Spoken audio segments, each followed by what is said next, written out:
welcome to the Wormhole Podcast, episode 65. I'm Charlie Place, and joining me today is the author of Bloomsbury Books, a novel set in the 1950s, with a prologue the December immediately preceding. And it's about a bookshop in post-war London, staffed in the main by men, with the women understandably wanting more. More on that in a bit. Hello, Natalie Jenner. Hi, Charlie. Thanks so much for having me on your podcast today. It's exciting. How are you? I'm doing really well. I'm going to make a small correction. It's called Bloomsbury Girls. Oh, But what's really funny is that I actually wanted to call it The Last Days of Bloomsbury Books. So when you said that, I had a nice feeling in response. No, I think it's because I've been writing down Bloomsbury Books in my bullet points, and I've just been thinking that. Thank you for correcting me. Yeah, I'm sorry about that. No, everyone does that. Everybody. Fair enough.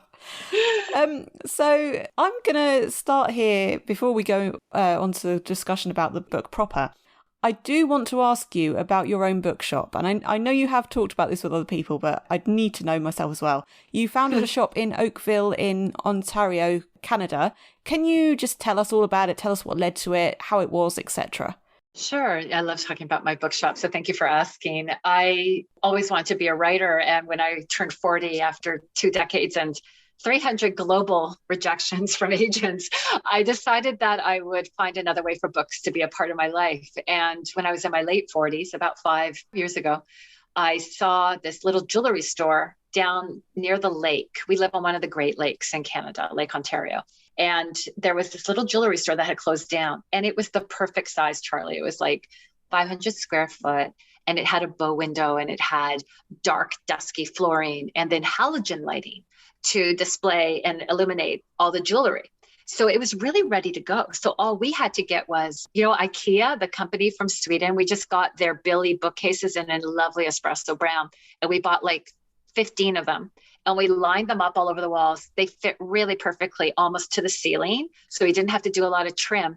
And from the time I shook the hand of the landlord until opening day was less than 3 weeks, because it was right before Christmas of 2015. And my friends that own bookshops told me, if you don't open in time to get to Christmas sales, don't even bother this year. It's like, that's how much we sell at that time of the year. So I was like, okay, I can do this. So I ordered 1,000 books, and I'll never forget standing in the rain and a Penguin Random House truck coming and boxes and boxes of books, as well as from other publishers. And we opened on December 8th. And it carried a little bit of everything. There was a children's nook at the back with a little mini tea table and chairs. And there was every genre imaginable. And it's a bit of an addiction, Charlie. Like when people wonder why restaurateurs keep opening new restaurants, you almost want to keep inventing a new shop all the time. It's really fun and addictive that way. So every week it was, what will my window display be? What will I highlight? The new books coming in. Every time you open a box of books in a bookshop, it's like Christmas morning. That part never gets old. And it was wonderful. And I ran it for about a year. But unfortunately, 4 months after opening, my husband was diagnosed with a very rare lung disease that is more common, unfortunately, in England, called pulmonary fibrosis. It's less known in North America. And he was given, at the time, only a few years, 2 or 3 years to live. But I can gladly share at the beginning of this episode that he's on experimental treatments that have allowed him to outlive the statistics with a very healthful life. So knock wood, things are still good for us. But unfortunately, I had to kind of build up the store and take it apart at the same time. So we closed on our 1-year anniversary. And the last thing to share with that was we closed on Christmas Eve of 2016. And Canada's national newspaper did a little story about it. And the next morning, everybody in town had found out what we were going through, and everybody came. And I get a little emotional because it was like the end of that movie, It's a Wonderful Life with Jimmy Stewart. Everybody comes and everyone's hugging us and buying up all the books. And it was one of those wonderful days in life that I wish everybody could have. Well, I'm very sorry to hear about your husband.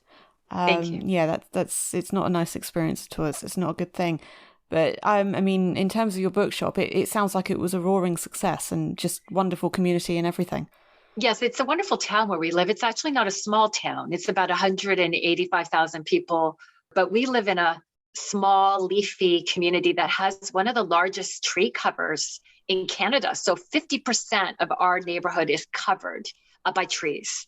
It's a lot of foot traffic and people walking along the high street, as you would call it, with the ice cream cones and their coffees, and families out together for brunch. And it's a really lovely downtown area, the perfect place to have a bookstore, and tremendous community support. Yes. I'm going to have to do some Google Street View quite extensively for that then. Yeah, definitely. Yeah. It sounds lovely. Yeah, it is.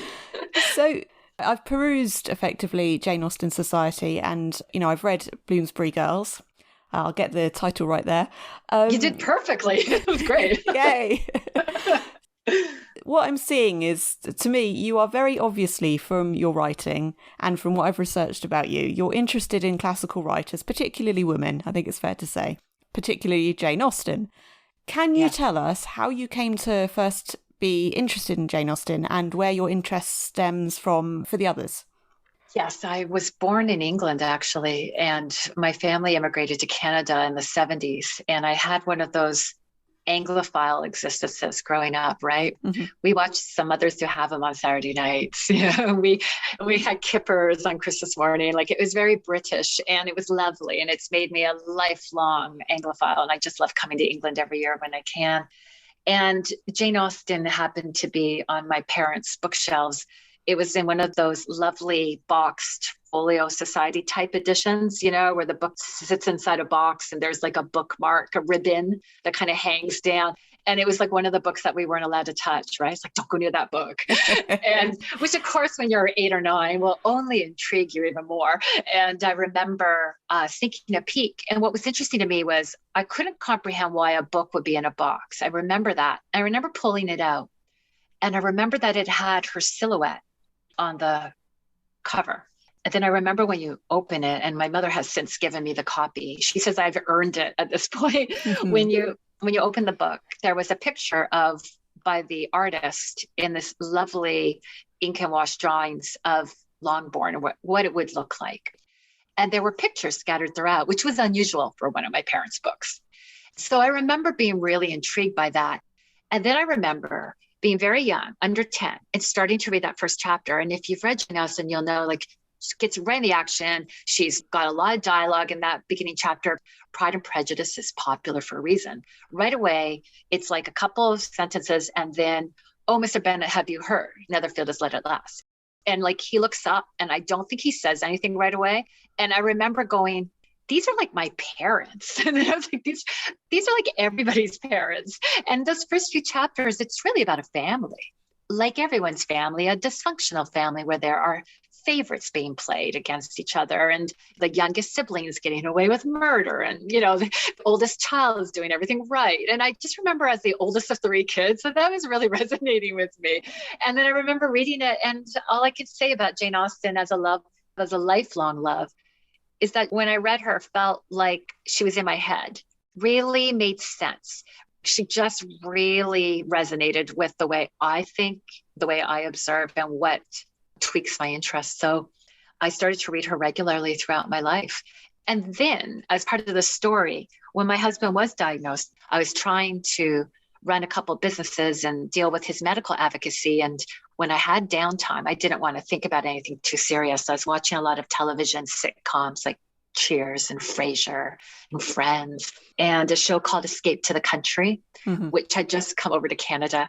And I remember the only thing I could read was Jane Austen. So I spent many months just reading Jane Austen, reading her over and again, and then wondering why she was helping me. And I used to be a lawyer. So the former lawyer in me was intrigued intellectually, I think, as to what was unique about her.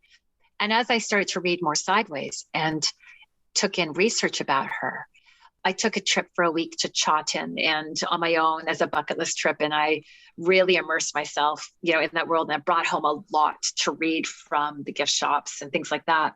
And what I realized was that I was in a state of grief in terms of anticipatory grief, right? Which is the loss of the future that you thought you were going to have. Because at this point, my husband was being diagnosed, and it was pretty traumatic.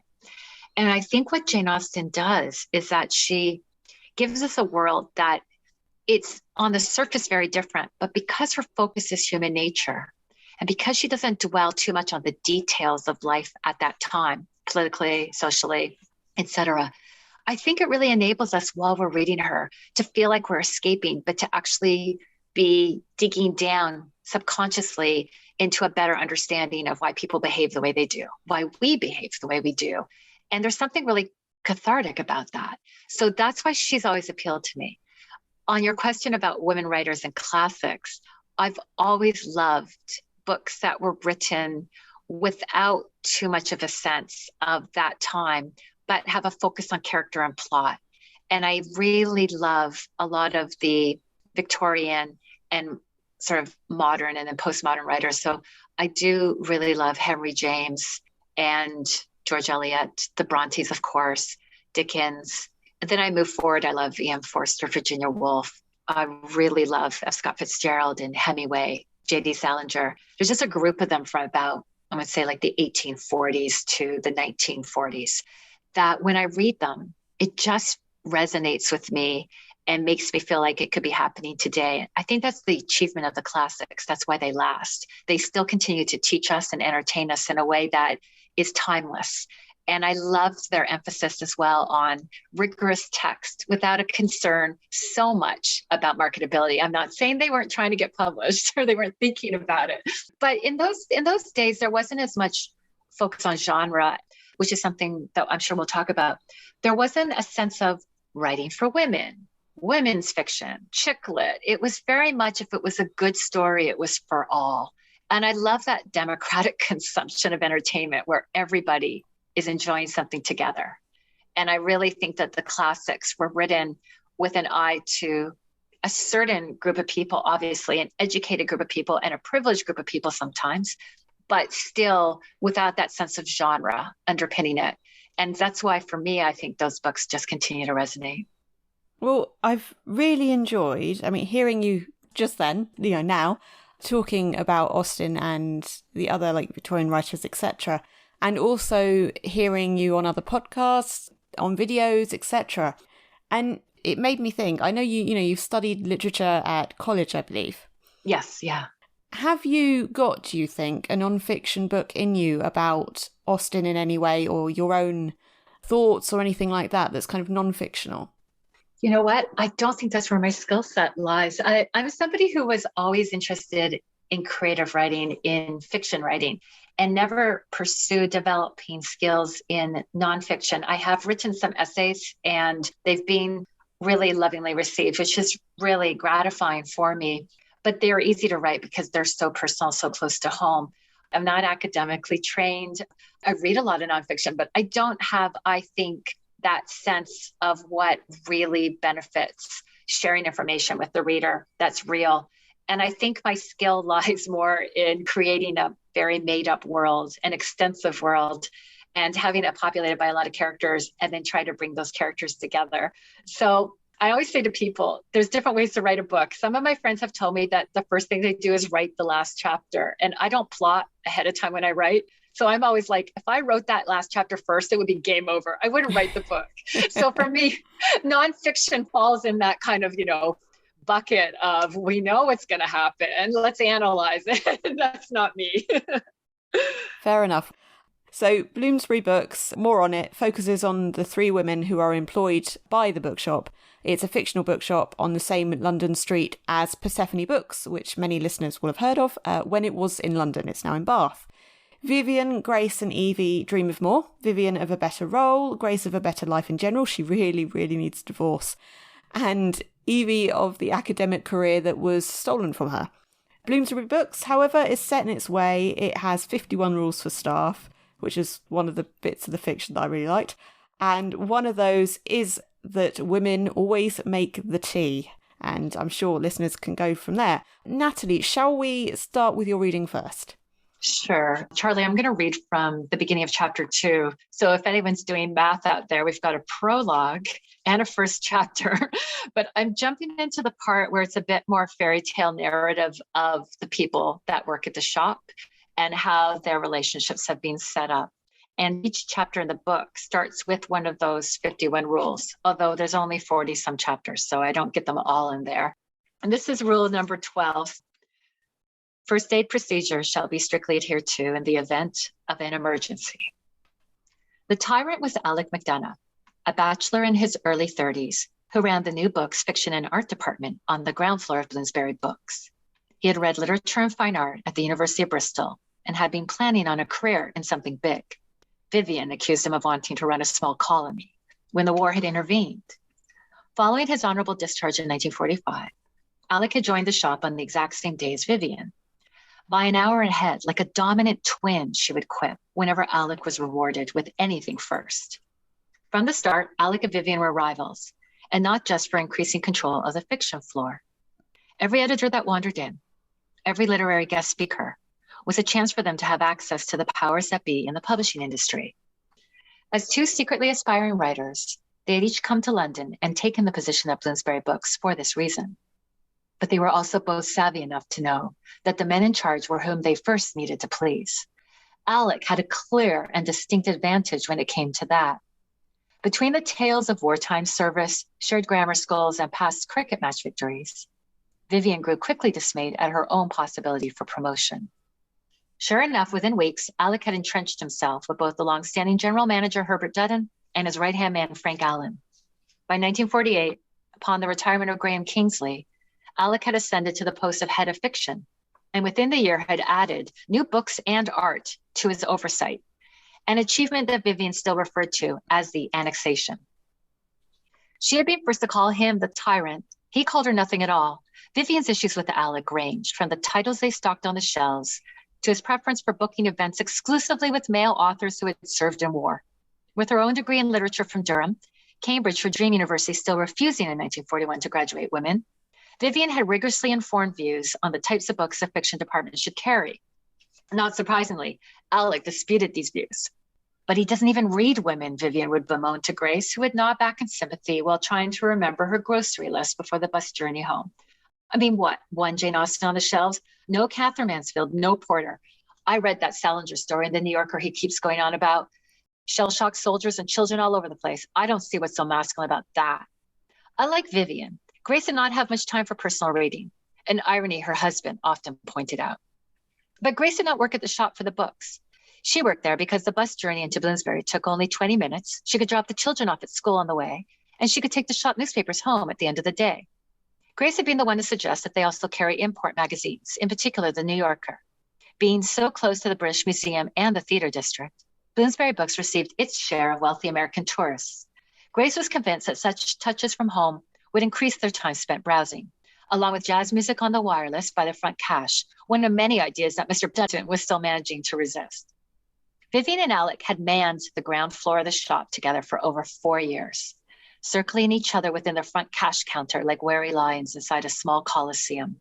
The square enclosed counter had been placed in the center of the fiction department in an effort to contain an old electrical outlet box protruding from the floor. Mr. Dutton could not look at this eyesore without seeing a customer lawsuit for damages caused by accidental tripping. Upon his promotion to general manager in the 1930s, Dutton had immediately ordained that the front cash area be relocated and rebuilt around the box. This configuration had turned out to be of great benefit to the staff. One could always spot a customer coming from any direction, prepare the appropriate response to expressions ranging from confused to hostile, and even catch the surreptitious slip of an unpurchased book into a handbag. Other bookshops had taken note of Bloomsbury Books' ground floor design and started refurbishing their own. The entire neighborhood was in this way full of spies. Grace and Vivian were not the only two bookstore employees out and about, checking on other stores' window displays. London was starting to boom again after 5 long years of post-war rationing and recovery, and new bookshops were popping up all over. Bloomsbury was home to the British Museum, the University of London, and many famous authors past and present, including the pre-war circle of Virginia Woolf, Ian Forster, and Lyndon Strachey. This made the district a particularly ideal location for readers, authors, and customers alike. And so it was here, on a lightly snowy day, on the 2nd of January, 1950, that a young Evie Stone arrived, Mr. Allen's trading card in one pocket and a one-way train ticket to London in the other. Here we go. Thank you. I feel we have to mention the Jane Austen Society here, your first book. Evie, the character, is from Jane Austen Society, and then she's in Bloomsbury Girls as well. And you've got references to other characters, and they pop up in Bloomsbury Girls as well. How much to you are these books related? Can Bloomsbury Girls be a standalone and so forth? Yes, I definitely wrote it as a standalone. I've had hundreds of people review it who haven't read the Jane Austen Society and have said they're now going to, which is a real wonderful compliment. But I definitely wrote it so that you would know that maybe if you'd read it, you might be picking up on stuff, but it shouldn't hinder you at all from understanding what's going on. And this book, taking place in a bookshop as it does, also involves a literary treasure hunt that involves something that was in the Chawton House Library that the Jane Austen Society in the first book saves. But I try to give a paragraph or two to explain the background for why what she's searching for is so valuable.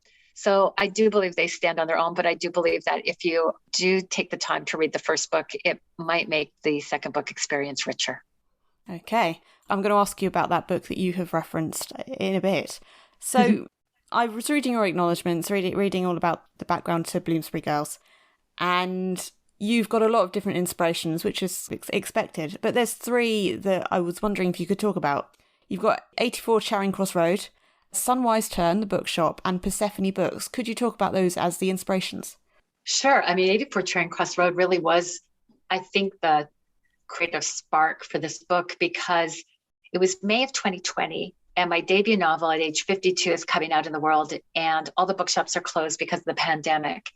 And I was really missing bookshops. And I gave my publicist at St. Martin's a first American edition of 84 Charing Cross Road as a thank you for all her hard work for many, many months on releasing Jane Austen Society. And I thought to myself that I would watch the movie. And as I was watching it and I was missing bookshops, I noticed that there's a lot of side characters, let's call them, operating in the different areas of the shop, while the main action is often taking place in the general manager's office. And I remember when I was watching the movie being very intrigued by the possibility that there was a whole other book in there involving all those other characters, the working mom, the young single girl, etc. So I remember a few weeks later, the Jane Austen Society releases Into the Wild, and my agent is like, okay, it's doing well, and your editor wants to know, what are you thinking about next? And I said, I'm thinking about a book set in a bookshop, and I would like it to maybe involve Evie Stone from the Jane Austen Society, because she's the youngest of the 8 main characters with the least settled future ahead of her. And I'm really promoting at this time, Charlie, the Jane Austen Society. So I'm talking about my characters a lot, and I'm really missing them. And when I told him this, he said, well, fortunately, that's exactly what your editor was hoping you would write about. So it felt a bit like fate. And I decided that I should go with that. I didn't know about the Sunwise Turn until I was doing my research, ironically, on Peggy Guggenheim. So Peggy was always going to be one of the cameo characters in the book. There's a handful of them. And I was researching her life and how she came into her $500,000 in, 1919. I think she's still just 19 or 20 years old. Her father actually passed away on the Titanic in the arms of his mistress. She inherits all this money. And what I didn't know is at the time, she wasn't sure what to do with it. And she talked about getting a nose job. This is like 100 years ago, right? And she decided instead to go work at what had just been set up as one of the earliest all-female owned and operated bookshops in American history, called the Sunwise Turn. And that's how I found out about it. And then I very luckily, Charlie, found out that they had just that year, 2020, reissued the memoir from 1927 by Marge Jemison, who's one of the 2 co-founders of the shop. And it was a gold mine for me. And I just devoured it, because it was literally about setting up a bookshop in 1919 and what their dreams were for it. And so that was like a huge inspiration for me, Charlie, because it wasn't just an inspiration about Peggy and how to set up a bookshop, but the idea of these women setting up this bookshop with their own financing became, without giving too much away, right, a real kind of setup for the own resolution of the plot of my book, Bloomsbury Girls, in which the women are trying to find a way to stage a coup and take over this bookshop from the male managers and owners. And so that was one reason Sunwise Turn becomes incredibly important and inspirational to me. The third one was Persephone Books. I'll never forget. It was 2017, and my daughter at the time was 15 or 16. And we love London, and we have very good friends that live in London that we're always very fortunate to get to stay with. So we can often have, a week to just hang out in London. And we went to see Lamb's Conduit Street, and we knew about Persephone Books, but we had never been before. And we went inside, and it was just like a little dream come true.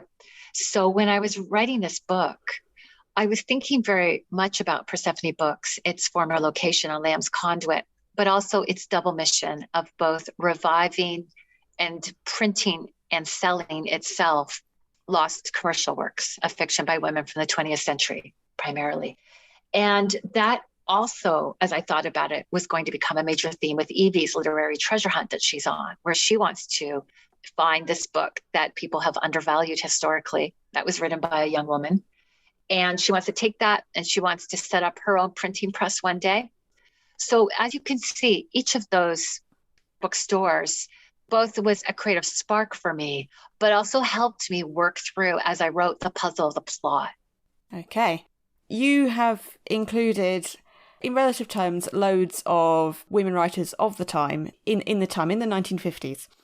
And one of them, I'm going to pick one of them, because I could pick all of them. We haven't got time for that, I realise. So I'm going to go for Daphne du Maurier. Why was it important to you to include Daphne du Maurier?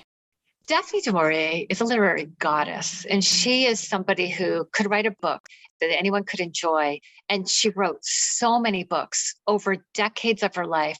They make incredible movies. They sold millions of copies. And that in itself is such a gift and such a skill.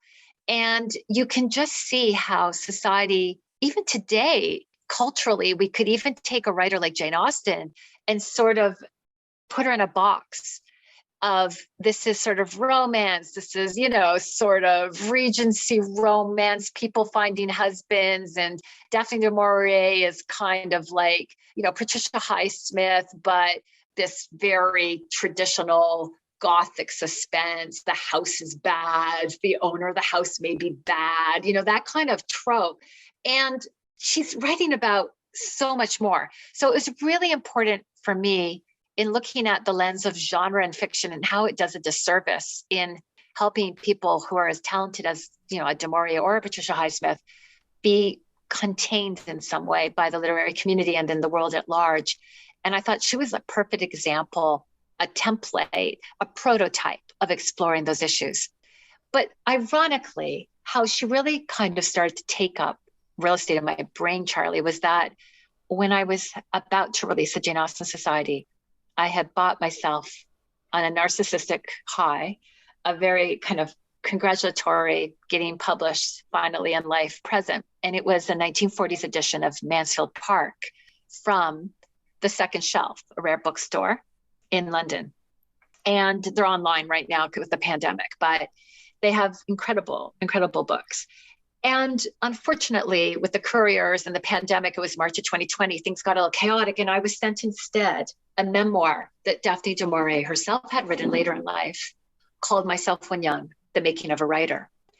And I just started to read about her and I became very interested in her. But also, Charlie, I will admit, I started to feel very close to her in a way that I did with Jane Austen. I just felt like I could picture her.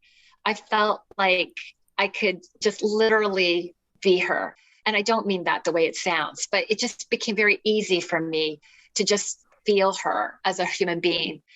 And one of the things that, as I start to learn more about her, I was doing this random research. Again, not sure I was going to include her, in the book, but there's a wonderful website called, it's called Something Rhymed.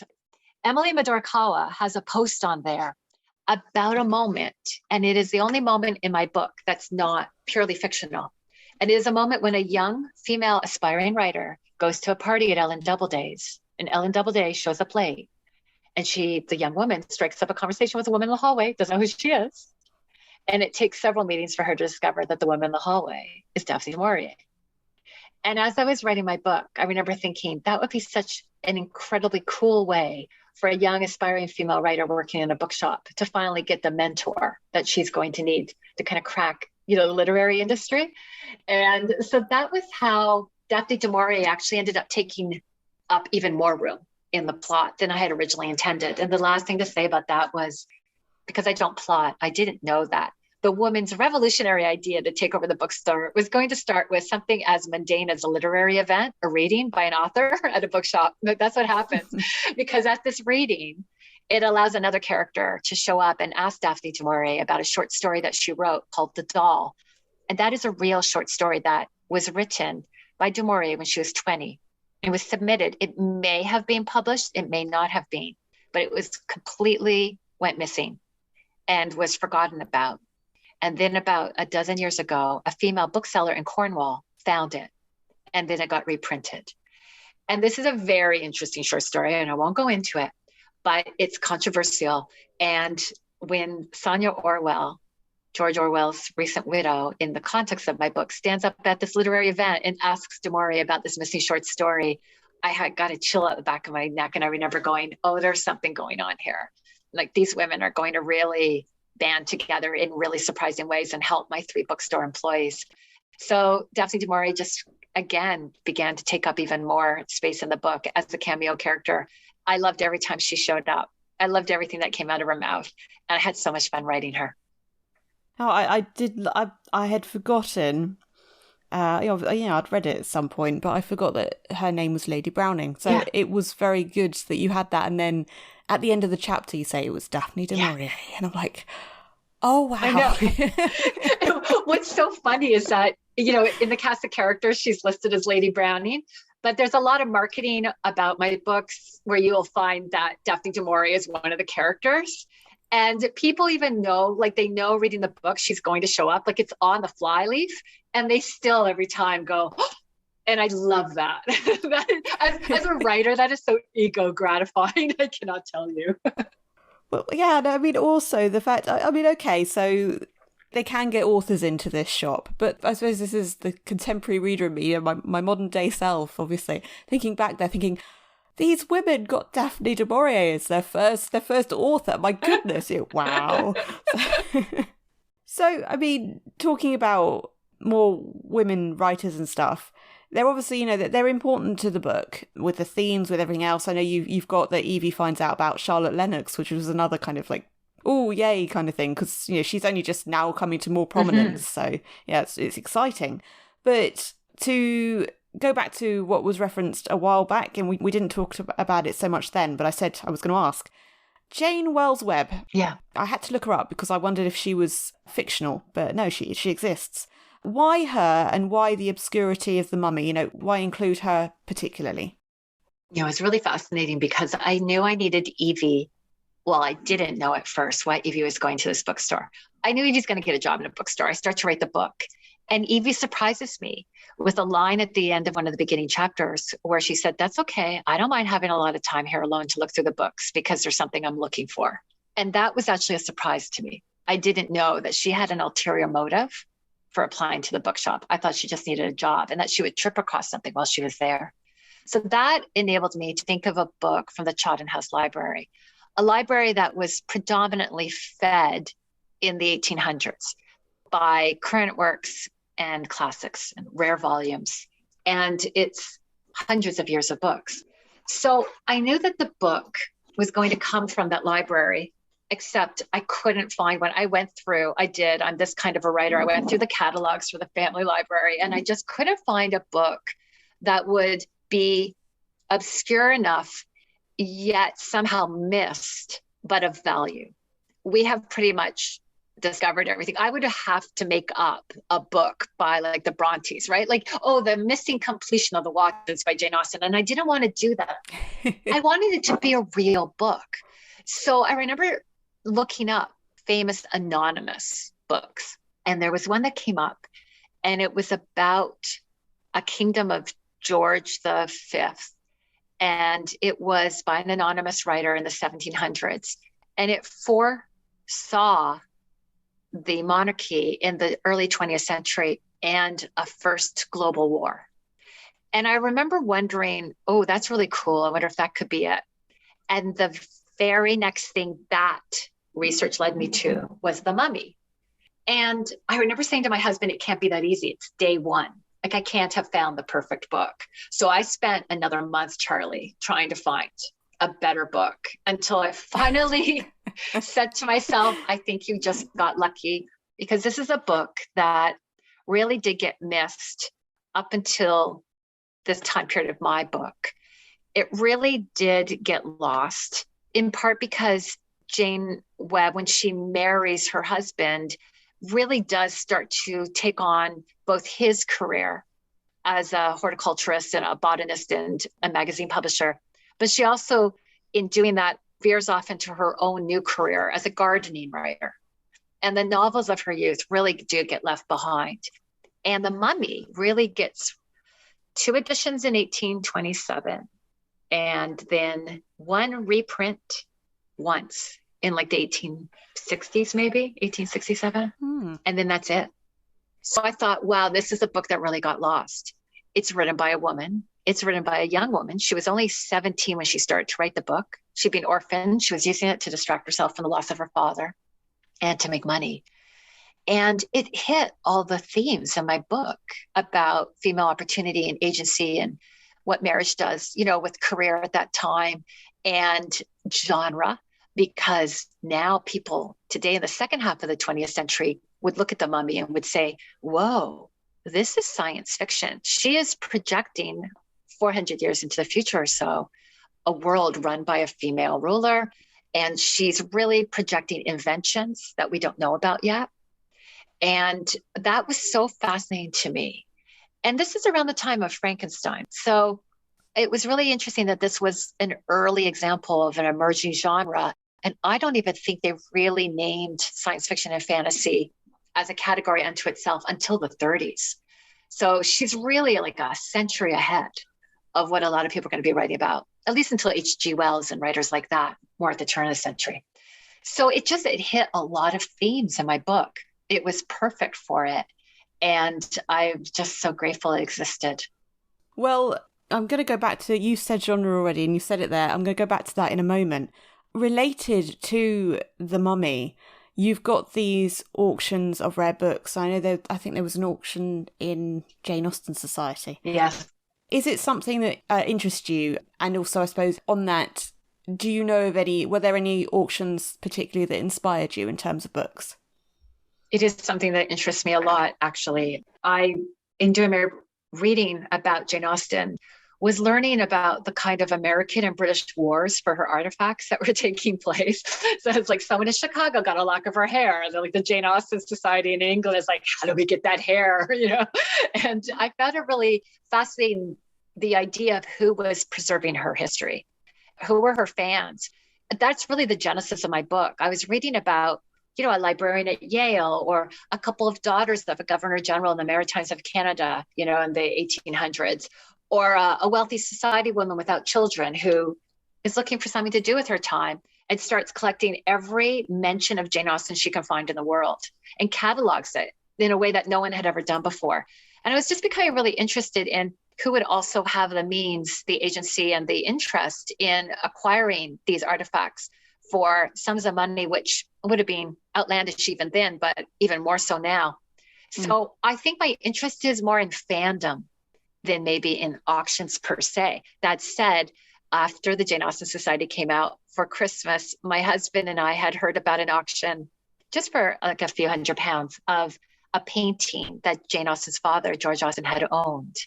And we were able to buy it at auction.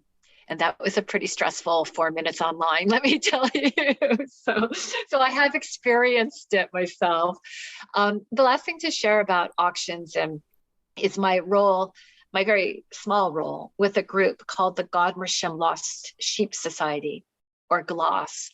And they were set up as a sort of ragtag group of 36 academics, historians, writers, and other people that are interested in acquiring back as much as possible the books from Jane Austen's brother's library at Godmersham Park and Chawton House that have been dispersed over time. And they come up for auction. So we were responsible for helping raise the money and helping Chawton House bring home, about a year ago, a book of poetry that had belonged to the Knight family. How do we know? Because there's a Knight family seal in the frontispiece. And it's by William Cowper, spelled Cowper, who was Jane Austen's favorite poet. And we know that she hung out in her brother's library. And we know she probably read this book. And so for us, the interest with Jane Austen is preserving and pulling together a record of the influences on her writer's mind, because the 9 years that she lives in Chawton and visits her brother's house for, I think, 6 or 7 of them, are the years where she works on or writes from scratch, her 6 masterpieces. So it's a really valuable and fun academic pursuit. And we regularly, almost weekly, hear about one of these books coming up for auction somewhere in the world. And then we decide whether it's something that we should pursue. So it's a very active part of my life in a strange way now. You saying that, it's making me think of something that I was looking at a couple of years ago for research on something I haven't finished writing. Is this the Godmersham? Is this the website that has the listings of the books and all the books? Yeah, it's readingwithaustin.com. And you can go in, and they've done a wonderful job of digitalizing everything in the library. So there's these beautiful pictures, almost hand-drawn, of the bookcases. And then you can put your cursor on the spine of one. And when you click on it, it will open to what it really looks like inside and outside. It's really fun. And I believe it was started by a professor of the Burney Center at McGill University in Canada, Peter Sabor. I believe his team is responsible for getting that website going, but it's all kind of connected, yes.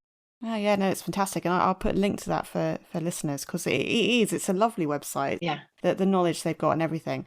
You said genre a couple of times.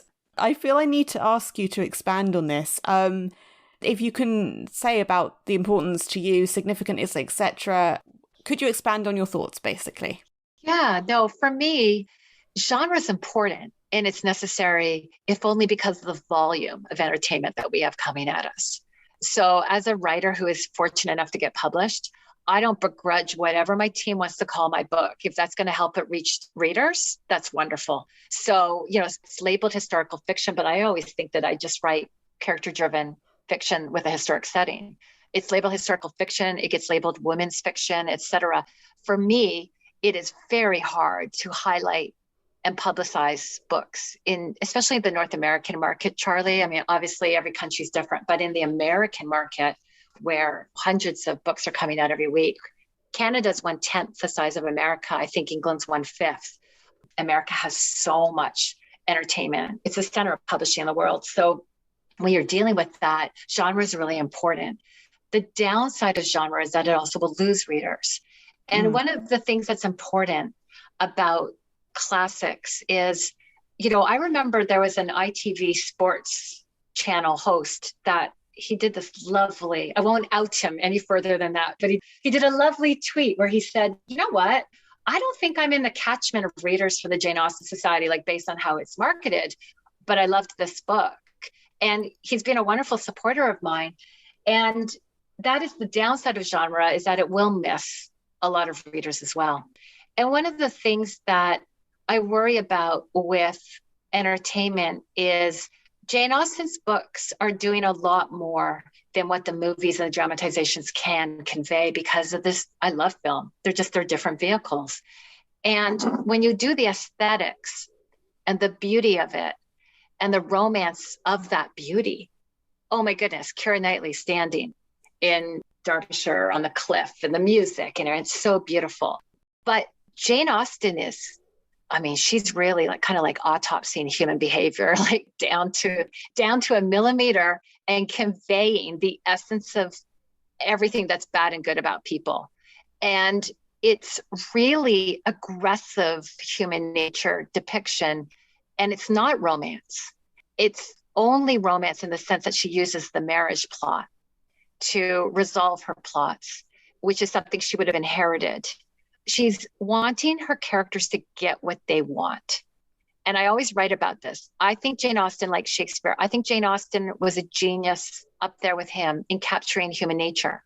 I also believe very firmly, Charlie, from the little I can obviously know about her, is that I think she loved her characters as much as anyone writing has ever loved their characters. And I think when she loved her characters, she loved them so much. She wanted them to get everything their little heart desired.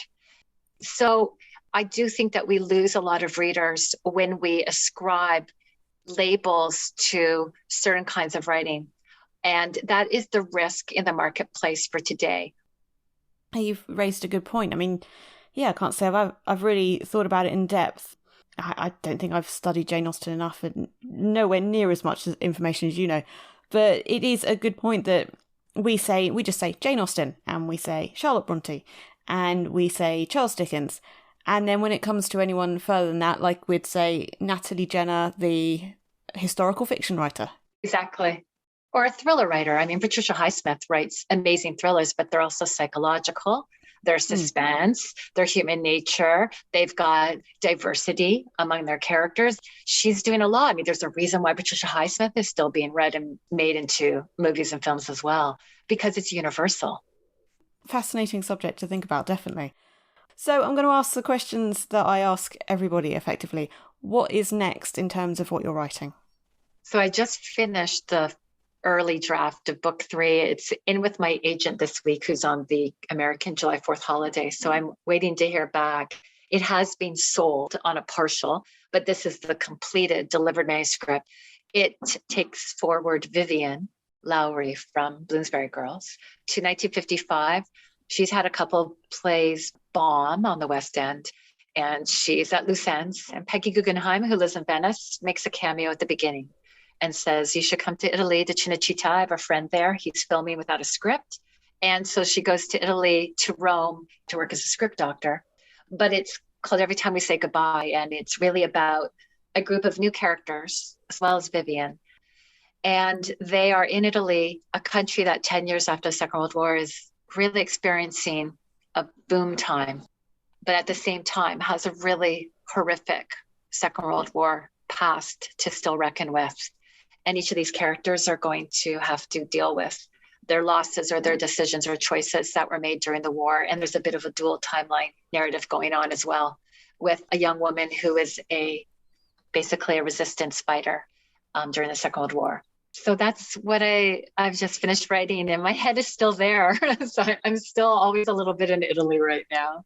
No, it's good. And I mean, yeah, when you had the bit about effectively Vivian being a playwright, I was like, I don't know, there's enough pages to explore this in Bloomsbury Girls. So that's really good. I'm glad you've written that in there, and it's going to focus on Vivian, because I think she was my favourite character, I'd say, just about. Yeah, thank you. No, she came to life for me. She, like her and Daphne du Maurier, I had so much fun writing their scenes. Vivian felt palpable to me, like a friend. She just was very real to me as I wrote. So thank you. One more question then. Is there anything else that we haven't covered enough, or we haven't covered at all, that you would like to add to the end of this podcast, Natalie?